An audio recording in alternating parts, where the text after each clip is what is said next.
Morning walking fans, join Andy and me for our walk from Boscastle down to Port Isaac. An exciting day because for the first time we came hard up against some proper volcanic rocks. I was so excited.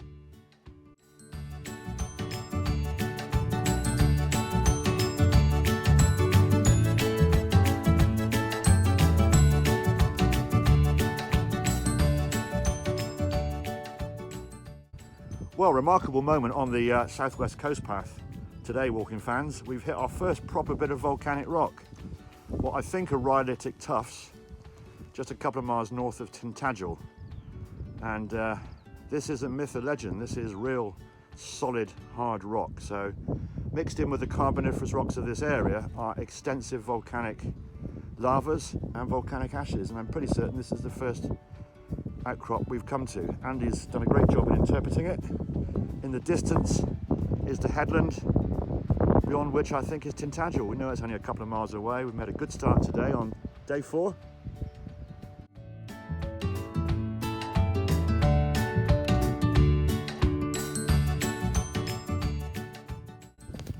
Well, just rounding the corner and ahead lies the Tintagel experience. Arthurian legends, Tintagel Castle, former trading post, and a lot of codswallop about Arthur, I suppose, relates to this place, his castle, which probably wasn't here, but it is a pretty awesome place. So there's the coast path. Coast path is straight ahead, so this direction, and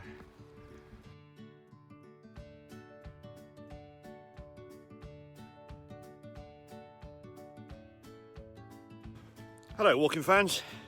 Well, a couple of hours into our walk today on the 4th consecutive day of solid Cornish, well, a little bit of Devon walking, coastal walking, approaching Tintagel, just above Barras Nose at the moment.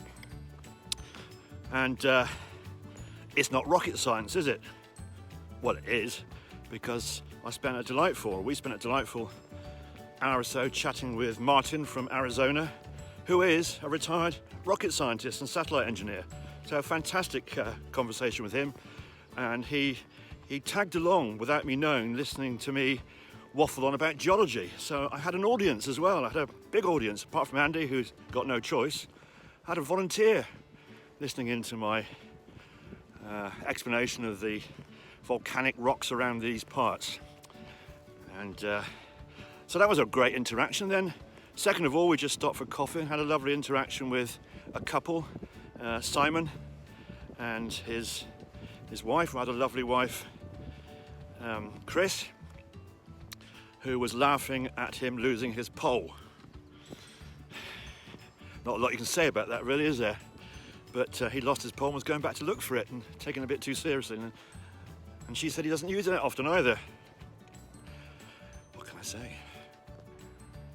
Well, that's Tintagel for you. So ahead lies Tintagel Parish Church. There's a little view of Tintagel itself, hunkered down on this cliff top. Not a terribly handsome place. A hideous old hotel on the headland, very typical of the Victorian, perhaps Edwardian period. So Arthurian legend, codswallop really, and Tintagel was left behind. We walked further south, and frankly quite an unrewarding stretch this, bleak and grey the day we did it. The weather was cool and it was dull, and we had that slightly daunting sensation of there being plenty ahead. However, we eventually reached the magnificent valley at Trevalga Strand. Well over 300 feet up on the cliffs, we dropped all the way down to sea level and then steeply back up the other side. That was fantastic. The mists lowered and it was altogether thoroughly atmospheric.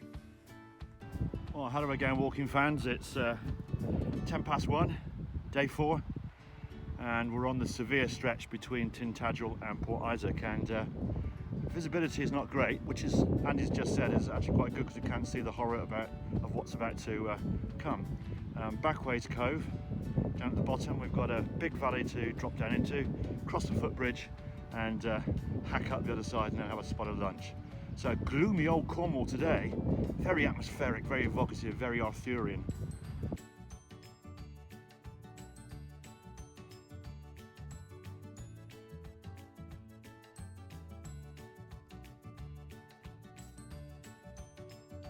It's tempting to think of these massive cliffs like the walls of a castle, a great rampart protecting Western Britain, southwestern Britain from the invaders coming across the Atlantic or coming around the corner, perhaps. In some places they really do look castellated. Look at that. It really does look like some kind of early medieval stone-built castle. Perhaps middle medieval, or maybe late medieval, but certainly back in time. Glorious castellated natural rock formation. Probably a smuggler's cove as well, lots of little caves and cavelets for hiding the contraband away in. Well, I just had a pleasant half an hour of walking through some quite inclement May weather. You can see it there. It's quite cold. The temperature dropped quite a bit as we finished off our lunch on the top of Trevalga Cliffs, which I think are pretty glorious, but I haven't really seen any of it because of this Cornish mist. But had to force to put my jacket on, which was annoying in some respects, but I've had a pleasant half an hour walking along in a post-prandial mood. Warmed up beautifully, and I think for a while, I hope, it looks like this mist has lifted and where we're walking to ahead. So making good progress today. Done well over 8, I should think about 9 miles now, so 4 or so to go to get to Port Isaac, but we've got some monumental valleys between us and there, so a few challenges lie ahead. Can't wait. Well, I'm coming all over Wuthering Heights up here. It's classic sort of moorland type vegetation, a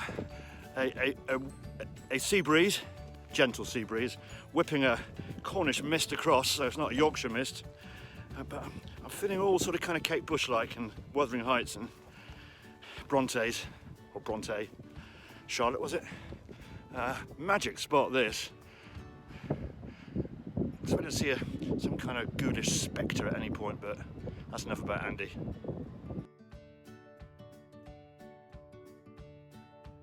After being slapped in the face and knocked around yesterday by the SWCP, I'm on it today and looking forward to the next couple of hours and getting to Port Isaac. Just having a sit down before the big descent from Jacket Point. Just under 4 or 3 3/4 miles to go to Port Isaac. So we know we've got several severe valleys to do between here and there, which is awesome.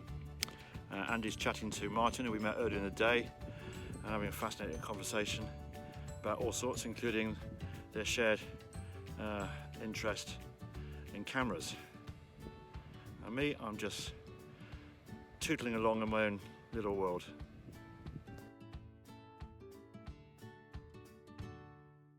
Three huge valleys to do between here and the car. Daunted, excited. 3 valleys, and I'm going to count every fucking one. Well, walking fans, it's an SWCP Southwest Coast Path FFS moment. All the way down to somewhere down there, and all the way back up again, this time into the clouds. Glorious. When it comes down to it, walking anywhere, Cotswold Way, or what I'm on now, the Southwest Coast Path, it's all about friendship. I'm with a friend who loves walking as much as I do. We're split apart by some distance at the moment. Andy's way ahead. And it gives you time to think about things. And I do think that walking these fantastic long distance footpaths, one of the things that truly is great about living in the UK is the fact that they're tended, looked after, and there's plenty of them. And the Southwest Coast Path is one mighty exercise to get involved in. I'm completely addicted now. And I think a lot about all the other friends I have Some of them would love to do this and just simply can't for one reason or another.